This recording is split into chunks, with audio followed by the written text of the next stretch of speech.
A janitor? A janitor thinks he can fix this? Cassandra Thorne's voice was a weapon, sharp and coated in poison, as she gestured a manicured hand toward the dead, smoking machine. The multi-million-dollar quantum drive core sat on the marble conference table, like a patient on an operating table, post-mortem. Her platinum watch, a gift from a conquered competitor, glinted under the cold boardroom lights as she theatrically waved a hand in front of her perfect nose. My God, you even reek of solvent and despair. Get him out of here. Adrian Ace Petrocelli froze in the doorway, a heavy-duty trash bag clutched in each of his calloused hands. 30 executives, a collection of the sharpest minds from the tech corridor outside Austin, Texas, stared at him. Their gazes were a physical force, a wave of revulsion and disdain that pinned him to the spot. They looked at him not as a person, but as a glitch, an unwelcome piece of garbage that had wandered into their pristine world of code and capital. Cassandra Thorne stood up. The click of her black Christian Louboutin heels on the Italian marble floor was like the cocking of a hammer. She glided toward Adrian, a predator closing in, stopping so close he was enveloped in a cloud of her perfume. Something expensive and floral, laced with the bitter almond scent of pure contempt. You know what? I have an idea, she purred, her voice a low, dangerous whisper that carried across the silent room. Here's the deal, maintenance boy. The words were designed to strip him of all dignity. You fix this $3 million prototype, this engine that geniuses from Stanford and Caltech couldn't get to run for more than 10 minutes, and I'll give you a senior engineering contract right here, on this table. She let the absurdity of the offer hang in the air before snapping her fingers inches from his face, the sound like a cracking whip. But when you fail, and you will fail, security won't just escort you out. They will throw you out, and I'll make sure the only job you can get in this state is cleaning toilets at a truck stop.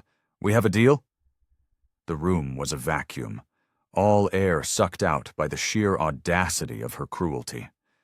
$70 million in contracts, the future of Apex Dynamics, all depended on that silent, broken machine. Have you ever been dismissed so completely, so utterly, that someone bet their entire company's reputation on your failure? Apex Dynamics was a monument to ambition, a 50-story titan of glass and steel that clawed at the Texas sky. It was the nation's most audacious autonomous logistics company, a place where billion-dollar visions were forged in clean rooms and boardrooms that smelled of ambition and fear. Cassandra Thorne had clawed her way to the top of this empire with a brand of ruthlessness that was legendary in the tech world. At 42, she commanded not respect, but a terrified obedience. Her dark hair was always locked into a severe architectural bun, her designer suits a form of armor. The industry magazines called her a titan, a visionary. Her employees, in hushed whispers behind soundproof doors, used far different words. The company's crown jewel, the quantum drive core, lay broken before them. It wasn't just an engine, it was a revolution in a box, a fusion of AI and next-generation mechanics designed to power their fleet of self-driving cargo trucks. It was the culmination of 5 years of brutal work, 60 patents, and the drained, caffeinated dreams of the brightest minds Austin could attract. In theory, the drive core could power a fully loaded semi-truck with 95% efficiency, an achievement that would make Apex Dynamics the undisputed king of global logistics overnight. For 8 agonizing weeks, this mechanical marvel had been nothing but a $3 million paperweight. It defied every attempt at repair. 4 separate teams of elite engineers, their diplomas still warm from the most prestigious universities in the country, had been broken by it. 112 diagnostic tests had produced nothing but mounting frustration and Cassandra's escalating rage.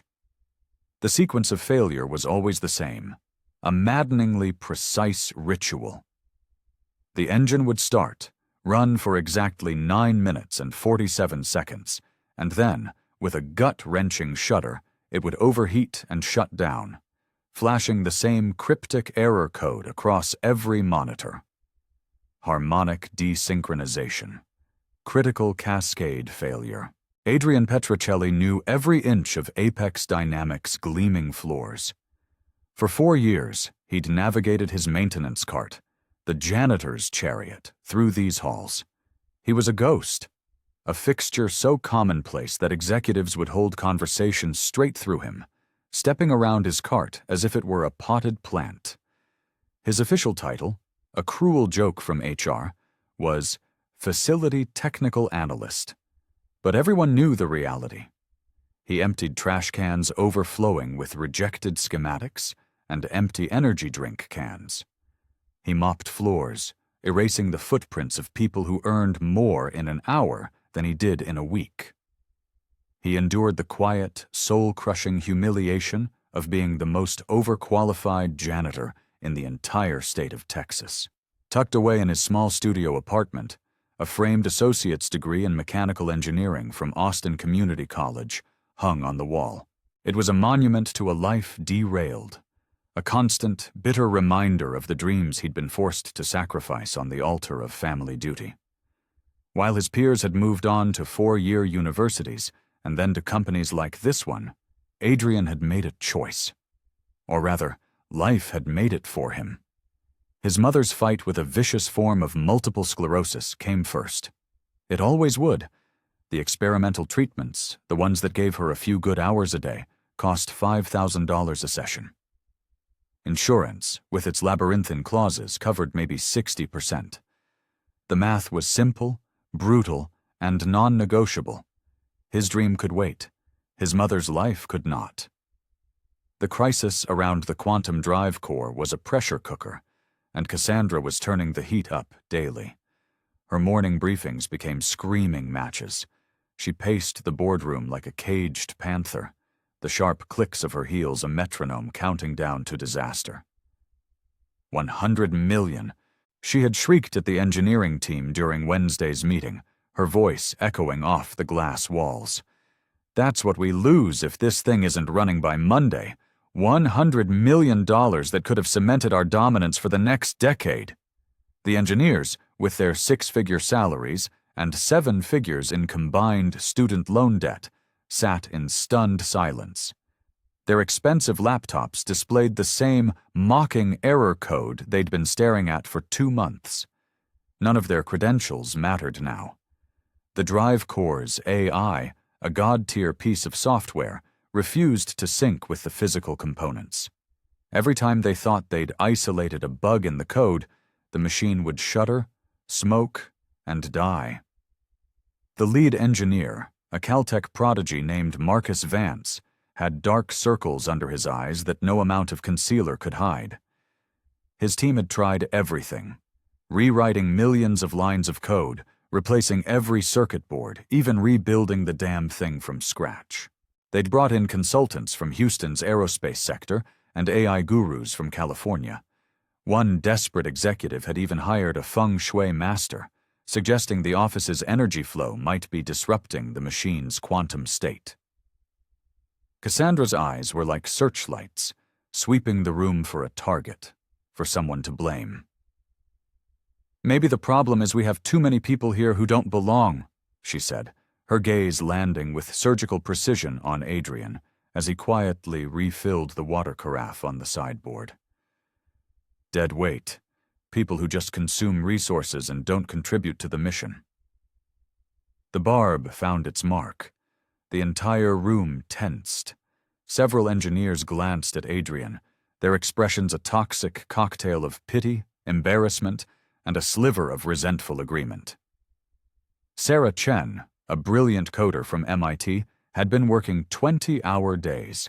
She couldn't solve the problem. Yet somehow, in her exhausted, demoralized state, the insane suggestion that the janitor was part of the problem felt like a release valve. Adrian acted as if he hadn't heard. Invisibility was a survival mechanism he had perfected. But he had heard, and his mind, the mind of a natural-born engineer, couldn't shut off. Late at night, long after the prodigies had gone home defeated, when the only sounds were the hum of the servers and the swish of his mop, Adrian would study. The engineers would leave blueprints and diagnostic reports scattered on the boardroom table. To them, it was clutter. To Adrian, it was a story they were reading all wrong. He saw something they'd missed in their focus on the digital world. The drive core was built in a state-of-the-art facility in Kyoto, Japan, using exacting metric measurements. The AI and its calibration software, however, were developed right here in Austin using imperial units. A tiny, almost imperceptible discrepancy in conversion, a rounding error in the thousandths of an inch, could create a catastrophic cascade of errors in a machine this sensitive. The pressure intensified. The Japanese investors, the ones fronting the 100 million, were arriving. Mr. Kaito Tanaka, the CEO of Kyoto Robotics, was a legend. He was a man who viewed engineering as a form of religion, and he did not tolerate heresy. Accompanying his delegation was a surprise guest, a man whose name sent a shockwave through the company, Dr. Eris Thorne, a titan of old-school mechanical and systems engineering, a man who held patents that were the very foundation of modern robotics, a man who, in a cruel twist of fate, was also Cassandra Thorne's estranged father. He hadn't spoken to his daughter in 10 years, ever since she'd pushed him out of the company he helped found, claiming his methods were antiquated. His presence wasn't just for a business meeting, it was a technical inquisition. Dr. Thorne didn't suffer fools.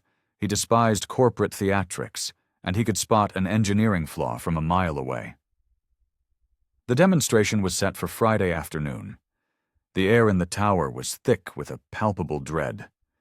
The final diagnostic test that morning had been a catastrophe.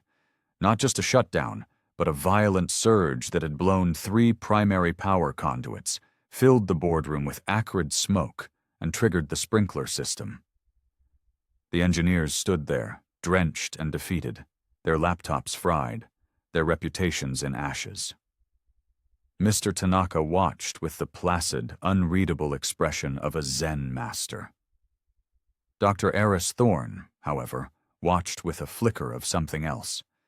Disappointment, maybe even a touch of grim satisfaction, all directed at his daughter. Cassandra called an emergency all-hands meeting. 300 employees packed into the main auditorium. The Japanese investors, and her father, sat in the front row like a panel of judges. Adrian, as always, stood in the back, near the exits, his presence as unremarkable as a fire extinguisher. "Ladies and gentlemen," Cassandra began, her voice a tightrope of feigned control. "We face a challenge. Our quantum drive core remains non-operational. Our brilliant engineering teams have exhausted all conventional solutions." She let the failure hang in the air, a collective shame. "Effective immediately, we are initiating austerity measures. All non-essential personnel will be terminated, starting with roles that do not directly contribute to solving this crisis." The room went dead silent. You could hear the hum of the air conditioning. Then, Cassandra's eyes swept across the sea of faces, a predator scanning the herd for the weakest member.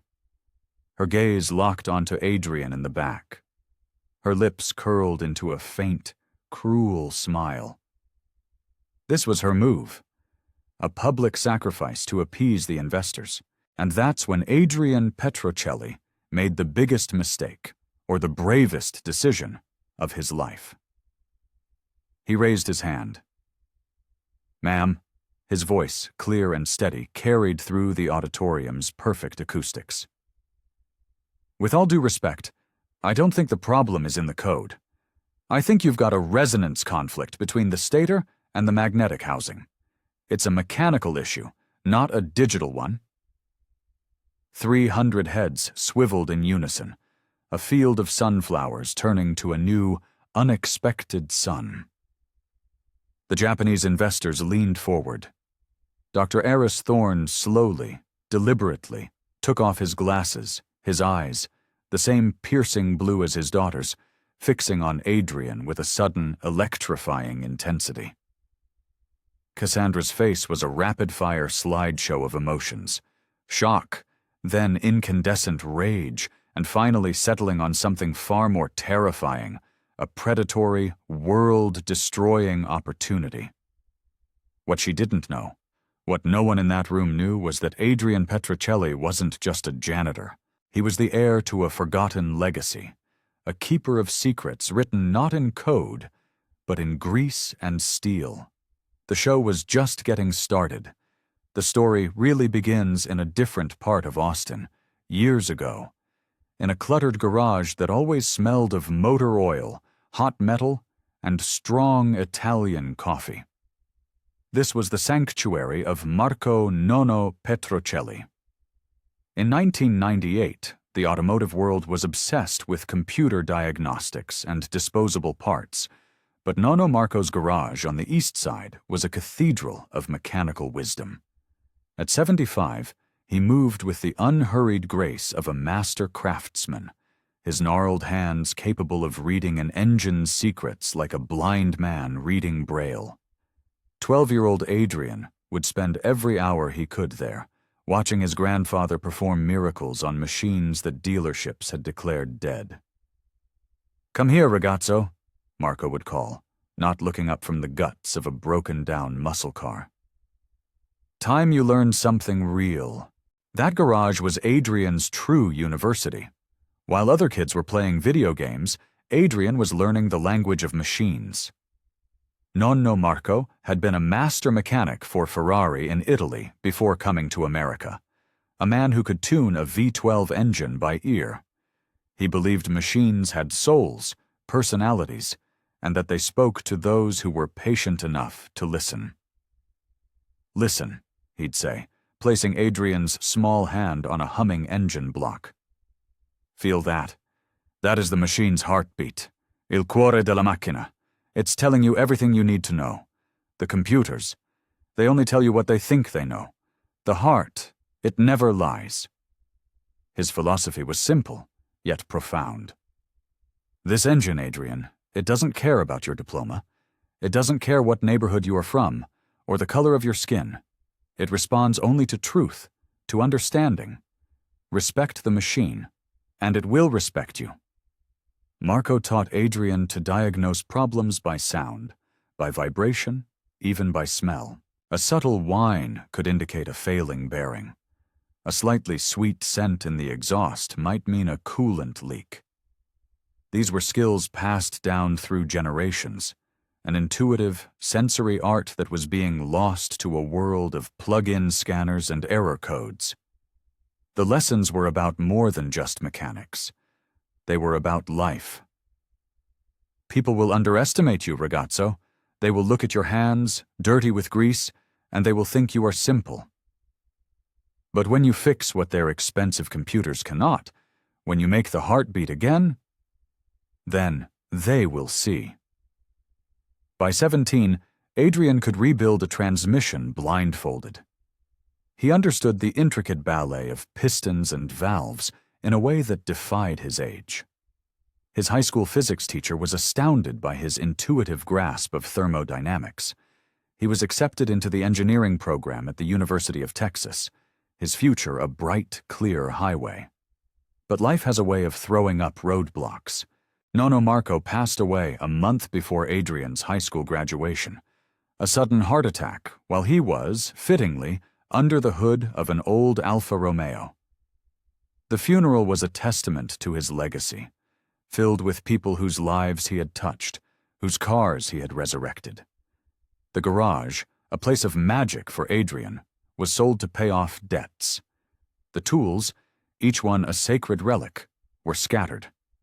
Adrian's inheritance wasn't money, it was a way of seeing the world, a philosophy that would become his shield and his secret weapon. Then, during his sophomore year at UT, his mother, Maria, received her diagnosis. The world tilted on its axis. The MS was aggressive. The promising career path, the scholarships, the late-night study sessions, it all became a distant, impossible dream. He dropped out of the university and enrolled in community college, taking classes at night. During the day, he worked 3 jobs: a gas station attendant, a parts delivery driver, and finally, a cleaner for a commercial maintenance company. His grades never slipped. His professors were baffled by his brilliance. One, a retired NASA engineer, saw his final project on harmonic resonance in turbine engines and pulled him aside. "Son," he'd said, "you have a gift. I've seen PhDs at the Johnson Space Center with less intuitive feel for this than you have. Don't let life grind that out of you." But life was a relentless grinder. Every dollar went to his mother's care. The transfer applications to UT sat in a folder on his laptop, a digital ghost of a life he might have lived.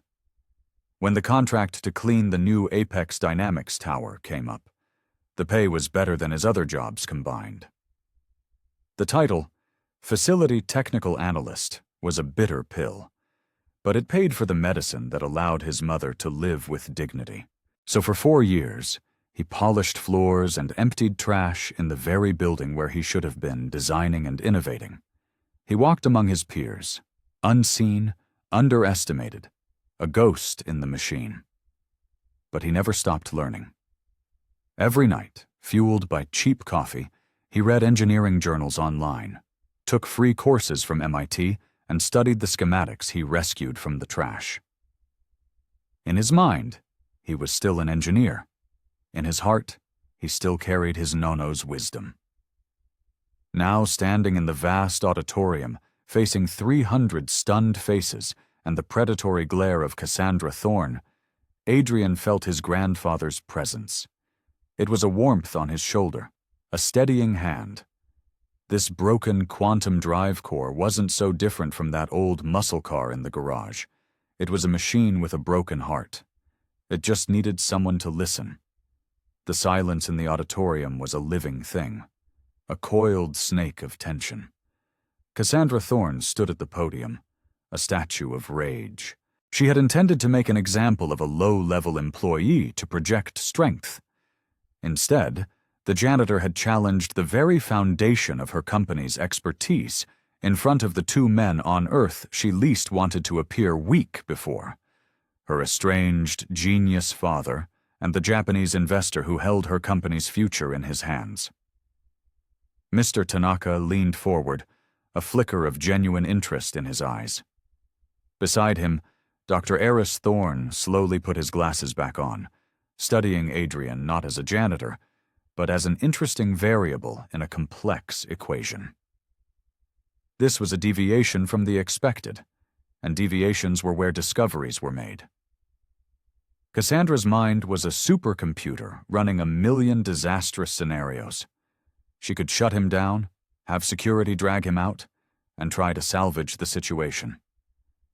But she saw the look on her father's face, that familiar, infuriating look of academic curiosity. Shutting Adrian down now would look like fear. It would look like she was hiding something. A new, much more venomous idea began to form, a way to turn this humiliation back on her accuser tenfold. "Well, well," she said, her voice dripping with mock amusement, amplified by the sound system.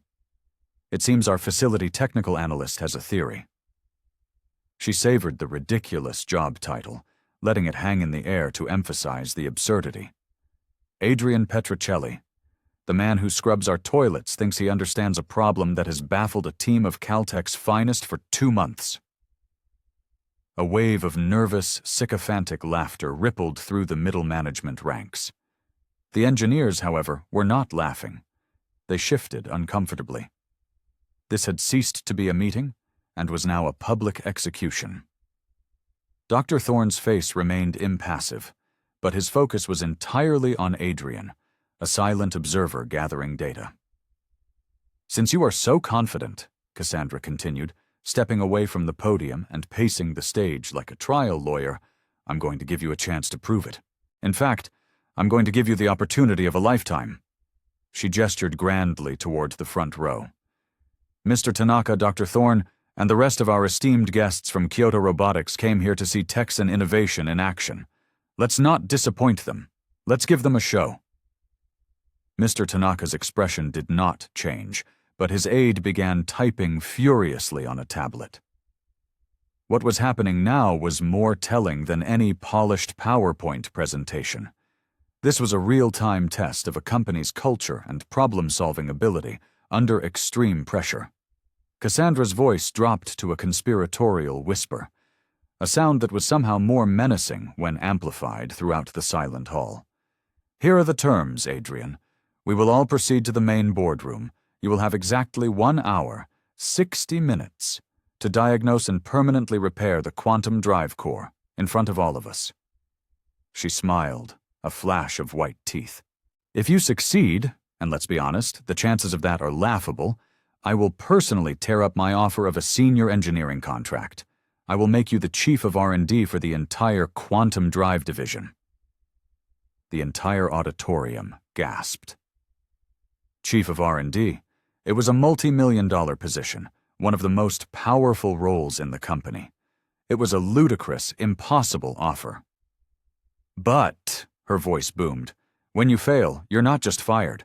You will be blacklisted. I'll personally call the CEO of every tech and manufacturing firm in this state and tell them about the janitor who thought he was an engineer and cost my company its most important partnership. You will never work in any technical capacity again. You will be a cautionary tale." She snapped her fingers.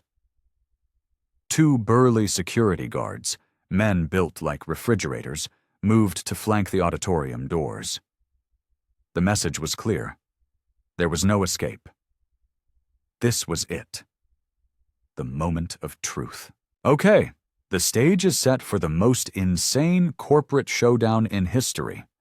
A multi-billion-dollar company's future rests on a man they call the janitor. Who do you think is going to win this insane wager? Drop your predictions in the comments below. Will corporate arrogance win, or will hidden genius finally get its moment?" Just as the crowd began to murmur, a calm, authoritative voice cut through the tension. "I will act as the official technical adjudicator for this test." Dr. Eris Thorne stood up. He wasn't asking for permission. He was stating a fact. At 68, he commanded a level of respect that transcended job titles. His contributions to robotics were canonical. When he spoke, industries listened. To be valid, any engineering trial requires objective, expert oversight. I will provide it. Cassandra's smile faltered for a fraction of a second. Her father's involvement changed the game. It elevated this from a simple act of corporate bullying into a legitimate, binding technical trial. She was trapped in the cage she herself had built. Mr. Tanaka nodded once, a gesture of profound approval. "Excellent. Petrocelli-san, you have our undivided attention. We are most curious to witness your methodology." The die was cast. Victoria, realizing she had lost control of the spectacle, decided to double down. "Fine," she snarled. "Let's make it even more interesting." She pulled out her phone and gestured to the marketing team. "We're live streaming this. To our company's LinkedIn, YouTube, all of it. Let the world see how Apex Dynamics deals with problems. Let them see what happens when hubris meets reality." The marketing team scrambled. Within minutes, feeds were live. Hashtags were created. Apex Challenge. Conga Quantum Drive Test. Thousands of people, from rival engineers to bored tech bloggers, started tuning in. Adrian stood motionless through it all, his janitor's cart still beside him. He felt a strange calm settle over him. The fear was gone, replaced by a pure, cold focus. This was his Nano's garage, just with a bigger audience. Dr. Thorne walked down the aisle and stopped in front of him. He looked at Adrian's hands, noting the calluses and the faint traces of grease under his nails. "Young man," he said, his voice low and serious, "are you absolutely certain about this?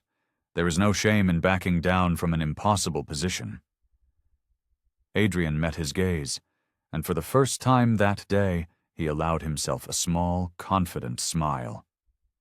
"Sir," he said, his voice steady, "for 8 weeks everyone has been trying to talk to this machine with code. It's time someone listened to it with their hands."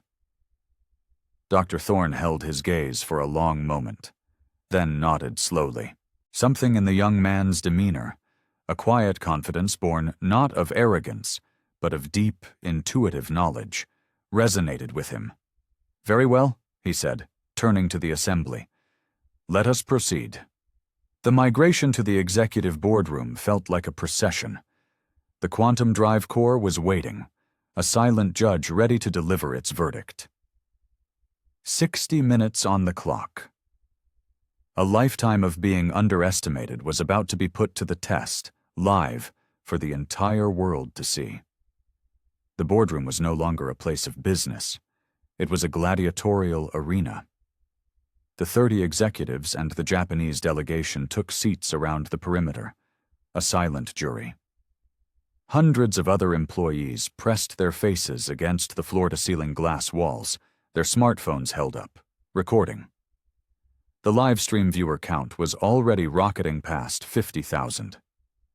Cassandra stood by the window, her phone held aloft, providing her own venomous color commentary to her followers. Dr. Thorne stood beside the dead machine, a clipboard in hand, the picture of scientific neutrality. The clock started. 60 minutes. Adrian ignored the cameras, the whispers, the immense pressure. He walked to the Quantum Drive Corps and did something no one had seen in the 8 weeks of frantic testing. He didn't plug in a laptop. He didn't attach a single sensor. Instead, he placed both of his hands flat on the cold, central housing of the engine, closed his eyes, and just stood there, perfectly still. A few of the younger engineers snickered. "What's he doing? Trying to heal it with his mind?" one whispered.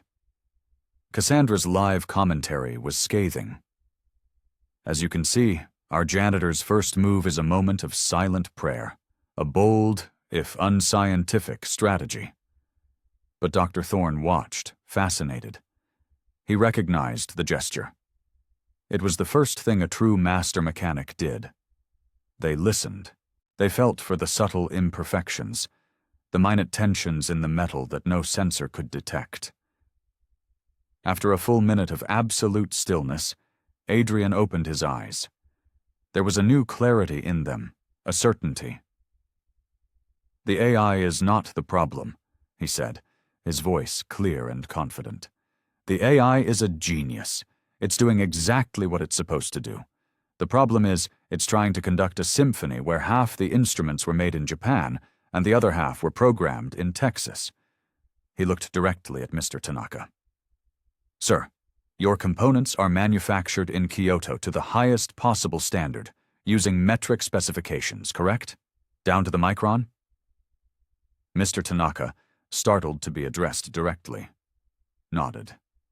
"That is correct. Our tolerances are the most precise in the world." Adrian then turned to Marcus Vance, the lead engineer. "And your AI calibration software was written here using the Society of Automotive Engineers standards, which are based on the imperial system?" Marcus, confused, nodded. "Yes, of course. That's the industry standard in the US." Adrian smiled. This was the first key. "There's your first ghost in the machine.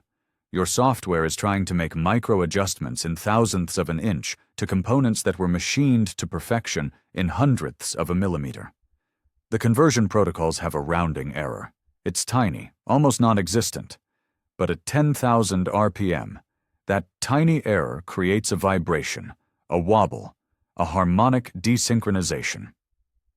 He used their own error code against them. A murmur went through the engineers. They'd spent weeks looking for a massive software bug, a catastrophic error.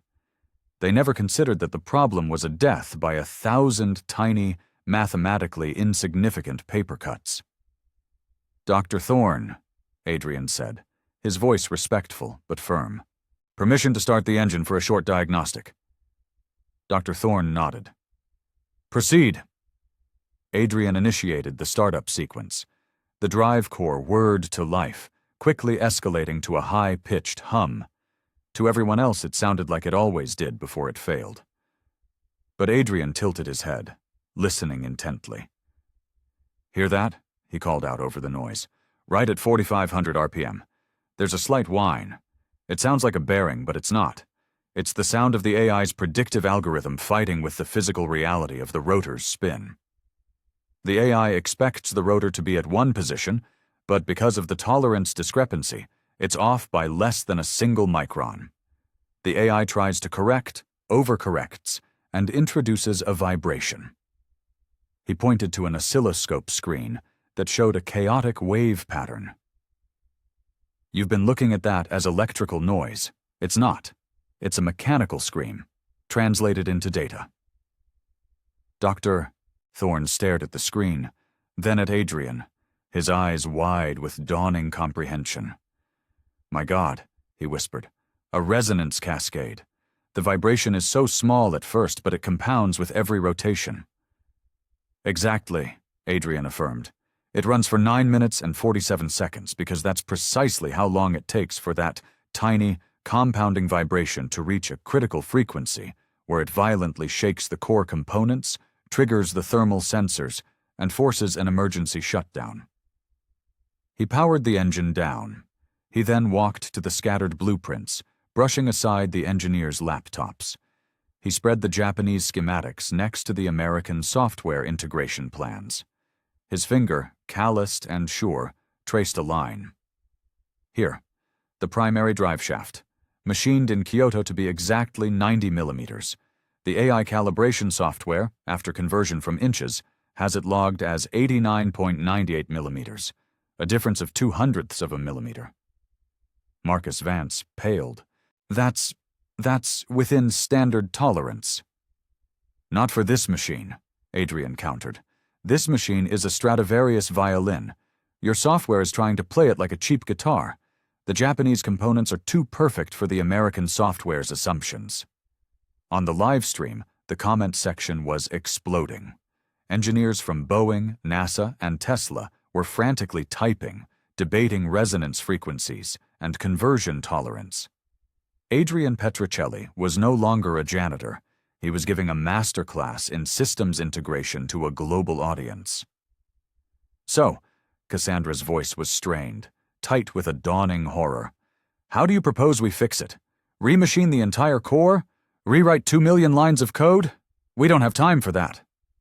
"We don't have to," Adrian said. He walked over to his janitor's cart. The executives watched, bewildered, as he rummaged past cleaning supplies and trash bags. He pulled out a small, worn leather tool roll, unstrapping it to reveal a set of old, beautifully maintained tools. His grandfather's tools. From the roll, he produced a small, unassuming metal disc, no bigger than a coaster. It was a custom machined piece of metal with precise holes drilled into it. "What in God's name is that?" Marcus asked. "My nano called it a song catcher," Adrian said with a nostalgic smile. "It's a harmonic dampener, but it's a special kind. Instead of just absorbing vibrations, it's designed to act as a translator." He held it up. "This little piece of steel is designed with the exact resonance frequency that bridges the gap between 90 millimeters and 89.98. It doesn't eliminate the vibration, it harmonizes it. It takes the two discordant notes the engine is trying to play and turns them into a single, perfect chord." He had machined it himself the night before in his apartment, using a small lathe and his grandfather's old calipers, working from the specs he'd memorized from the trash. Dr. Thorne took the dampener, his experienced fingers tracing its edges. He looked at the precise beveling, the perfect balance. It was an object of simple, profound engineering elegance. This "This is brilliant," he breathed. With practiced ease, Adrian opened a maintenance panel on the drive core. He used his grandfather's wrench to loosen 4 bolts, slipped the dampener into a space that looked like it was made for it, and tightened the bolts back down. The entire installation took less than 5 minutes. "It's done," he announced, stepping back. The clock on the wall showed 22 minutes remaining. The boardroom was so quiet you could hear the blood pounding in people's ears. Cassandra looked like she had seen a ghost. Her live stream was now being watched by over 200,000 people. The hashtag #OnYourJanitorGenius was trending worldwide. "Start the engine," Dr. Thorne commanded, his voice filled with an excitement he hadn't felt in years. Adrian hit the switch. The moment of truth. The world was watching. And for the first time in 8 weeks, the quantum drive core began to sing. The click of the ignition switch was the last sound of the old world. The new world began with a hum. It wasn't the strained, angry whine the engineers were used to. This was different. It was a clean, pure, rising tone, the sound of perfectly meshed components spinning in absolute unity.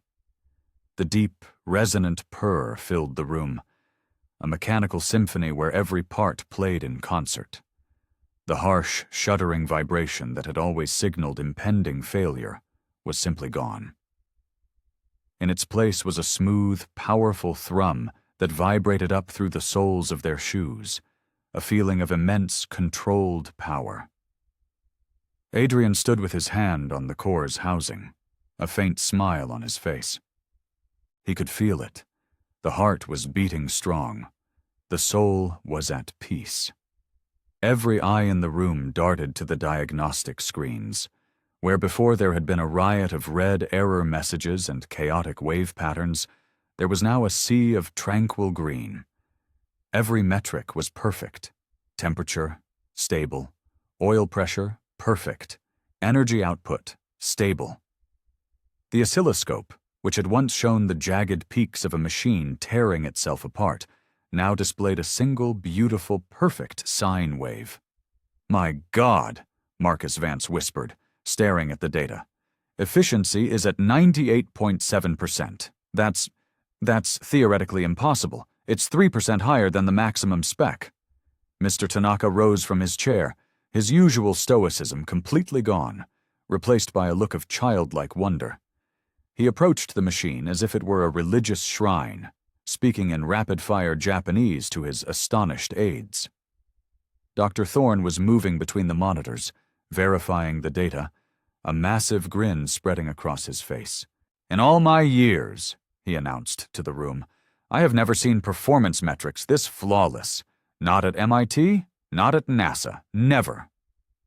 He looked at Adrian with a profound, unadulterated respect. "Your grandfather wasn't just a mechanic. He was an artist."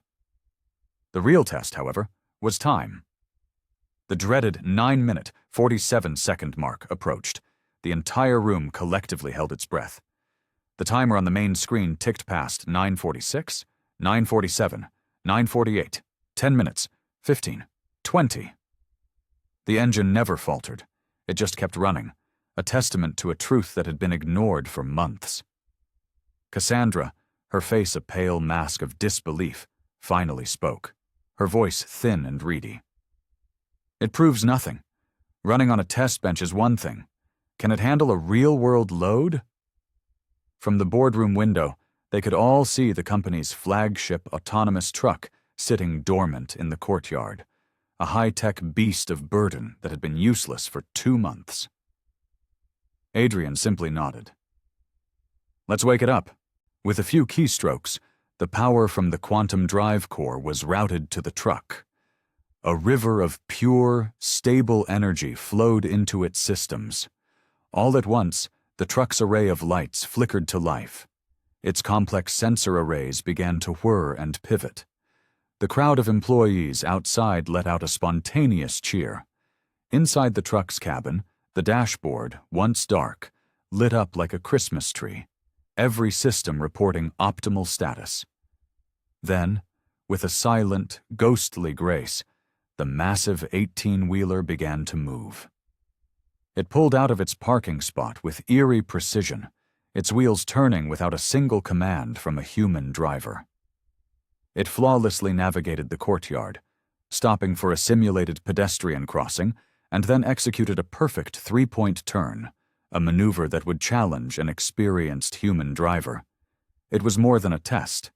It was a ballet of technology, powered by a heart that had finally been understood. For 40 minutes, the engine ran, the truck performed, and the world watched. The live stream had broken 1 million concurrent viewers. The story was being picked up by major news outlets. It was no longer a corporate challenge. It was a global phenomenon. "Shut it down," Dr. Thorne finally said, his voice thick with emotion. "The point has been made." The engine spun down with a contented sigh. The truck returned to its spot and powered off. Silence returned to the boardroom, but it was a different kind of silence now. It was filled with awe, with shock, and with the undeniable weight of what had just happened. A man who was paid to take out the trash had saved them all. Dr. Eris Thorne walked to Adrian, not offering a handshake, but a slight formal bow of respect, a gesture he reserved for his intellectual equals. "That was not just engineering," he said. "That was wisdom." Mr. Tanaka approached next. "Petrocelli-san," he said, his voice firm. "Kyoto Robotics is prepared to sign the $100 million investment contract today on one new condition." He paused for dramatic effect. "We require that you, personally, oversee the integration of all our technology as the head of the new joint R&D division." Cassandra Thorne still stood by the window, her phone hanging limply in her hand. The live stream was still running, her microphone still hot, broadcasting her stunned, defeated silence to the world. The show she had produced had been a spectacular success, just not in the way she had intended. The cautionary tale wasn't about a janitor's hubris. It was about her own. The reckoning was about to begin. Dr. Thorne's voice sliced through the stunned silence. "Based on this demonstration," he announced, his words carrying the immense weight of his reputation, "I am making an immediate and binding recommendation to the board of directors." He turned to face the executives, his gaze sweeping over them before landing, like a physical blow, on his daughter. "It is clear that Adrian Petrocelli possesses a level of diagnostic and problem-solving genius that has been criminally underutilized. His analysis was flawless, his solution was a masterstroke of elegance, and his execution was perfect." Mr. Tanaka nodded in solemn agreement. "Our delegation is in complete accord. In fact," he added, looking at the notes his aide handed him, "we are prepared to increase our initial investment by 30%. However, this increased offer is entirely contingent on Mr. Petrocelli's leadership role. We are investing in him as much as we are in the technology." An audible gasp went through the room. An extra $30 million. It was a game-changing sum that would accelerate Apex's global ambitions by years. Furthermore, Dr. Thorne continued, making a note on his clipboard, "I am invoking my advisory privilege to override all existing HR protocols. Effective immediately, Adrian Petrocelli's title is Chief Engineer, Quantum Drive Program. His compensation package will be adjusted to reflect his new role, retroactive to the beginning of this crisis." On the live stream, which Cassandra had forgotten to turn off, the comments became a waterfall of celebration. Give Ace a raise and engineering justice were the new trending topics. Marcus Vance, the lead engineer who had been so dismissive, stepped forward, his face a mixture of shame and genuine admiration. "On behalf of the entire engineering team," he said, his voice cracking slightly, "we offer our deepest apologies for our blindness. Adrian, we would be honored to work for you." In the space of an hour, Adrian had gone from being the invisible man to the most important person in the room. The Japanese partnership was secure. The company's future was saved. The engine was purring like a kitten. But the most dramatic act of this corporate play was yet to come. All eyes turned to Cassandra Thorne, who now looked like a cornered animal, exposed and alone under the harsh glare of the lights she had so eagerly switched on. The atmosphere in the boardroom shifted from celebration to judgment. This was no longer about engineering.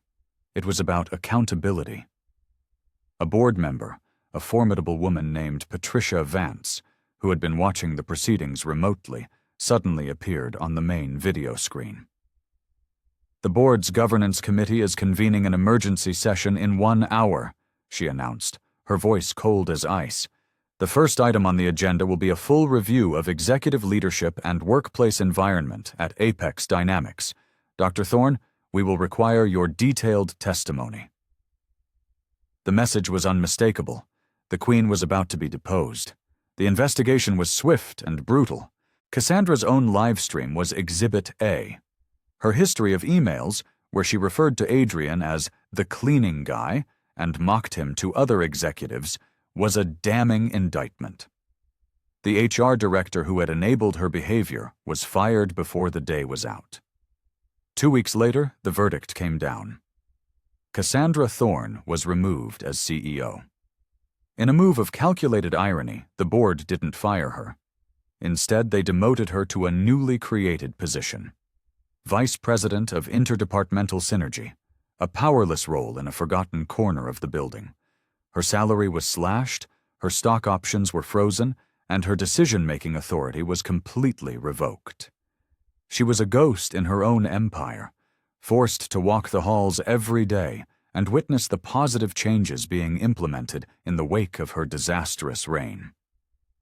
Adrian, however, flourished. As chief engineer, he revolutionized the R&D department. He implemented a new bottom-up innovation policy, creating an anonymous system where any employee, from the cafeteria staff to the mailroom clerk, could submit ideas and have them reviewed by a dedicated team. He tore down the walls between the software coders and the hardware mechanics, forcing them to work side by side, fostering a culture of mutual respect. Tech Vanguard's stock soared. The story of the janitor genius became a legend in the tech world, an unexpected marketing coup that attracted the best and brightest talent, all wanting to work at the company that valued wisdom over credentials. 6 months later, Adrian was walking through the main engineering bay when he saw Cassandra sitting alone in the cafeteria. Her expensive suits were gone, replaced by simple business attire. The arrogant fire in her eyes had been replaced by a quiet exhaustion. She saw him, and, for a moment, looked like she wanted to run. Instead, she took a deep breath and walked over to him. "I owe you an apology," she said, her voice barely a whisper. There was no artifice in it, only a raw, painful sincerity. "I was wrong. About everything." Adrian looked at her, not with anger or triumph, but with a quiet sense of grace he'd learned from his grandfather. "The hardest machine to fix is the one inside us," he said simply. "It takes a lot of courage to admit when a component is broken." He paused, then extended his hand. "Welcome to the team, Cassandra. We have a lot of work to do." Corporate justice isn't always about punishment. Sometimes it's about the opportunity for redemption. Adrian had not only fixed an engine, he had helped fix a broken culture, reminding an entire industry that the most powerful innovations often come from the most unexpected places. The real question is never about who has the most impressive degree, but who is willing to listen to the heartbeat of the machine. And that's how a forgotten genius reminded an entire industry that true value isn't found on a resume, but in the heart and hands of those who truly listen. If this story moved you, share it with someone who needs to see it. Don't forget to subscribe for more stories of justice served. What was the most satisfying part of Cassandra's downfall for you? Let's talk about it in the comments. And for the really sharp-eyed viewers, go back and watch the moment Dr. Thorne first sees the harmonic dampener. The look on his face tells a secret story, all its own. Let me know if you can figure it out.